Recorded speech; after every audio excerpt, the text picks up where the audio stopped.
في ليلة من الليالي حابب يفاتح زوجته إنه عايز يتزوج عليها. جلسا سويا والليالي مقمرة يتغازلان ويأكلان مجدرة.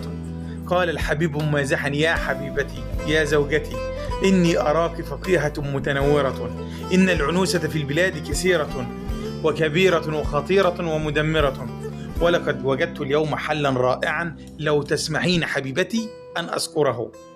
قالت: تفضل يا حياتي، إنني ممنونة لمشورتي ومقدرة، فأنا لمشكلة العنوسة عندنا محزونة وكئيبة ومقدرة.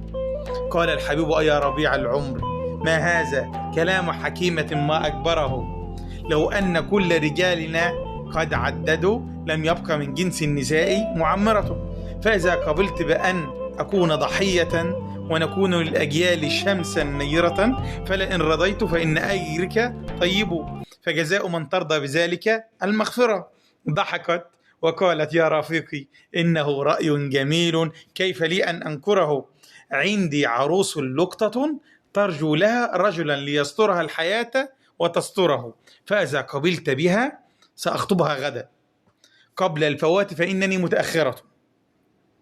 هي لا تريد من النقود مقدما، للمهر أيضا لا تريد مؤخره. فتنهد الزوج المغفل قائلا: هذه الصفات الرائعات الخيرة. قالت: ولكن العروس قاعدة سوداء عمشاء العيون مختيرة، وضعيفة السمع درداء لها، تكمن من الأسنان مثل المسطرة، والشعر يا زوجي العزيز منشر مثل الخريس، فلا تسل ما أنشره، والأنف قال مقاطعا: ويلي كفى، هذه عروس زوجتي أم مقبرة؟